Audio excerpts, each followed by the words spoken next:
Тук е толкова контролирана среда. Мисля, много хора изобщо не го осъзнават колко дори информационно е контролирано и то е много добър начин. С техники, които се прилагат в пиара, като астротърфинга, ние се научихме, че няма добър протест. Защото говорим за доверието между групи. Да. Това доверие не съществува в момента. Ние нямаме емпатия към други групи, защото не ни пука за тях. Ние нямаме нуждата да ни пука, защото в момента ни е добре. Ти се чувстваш добре, отиваш и 2 пъти на море, отиваш. Няма проблем.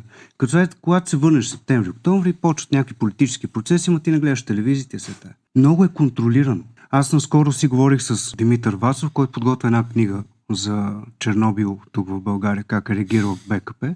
То е много показателно. Елита реагира буквално като народа просто, той е по-долу от добитъка, защото добитъка е прибран.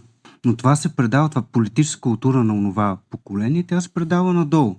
И тя е изгодна. И всъщност стигаме до този миг, в който ние сме на много малко да започне трус, защото се преразпределя тези ресурси и изобщо блага и така нататък, както 1600 лева заплата за медицински работник.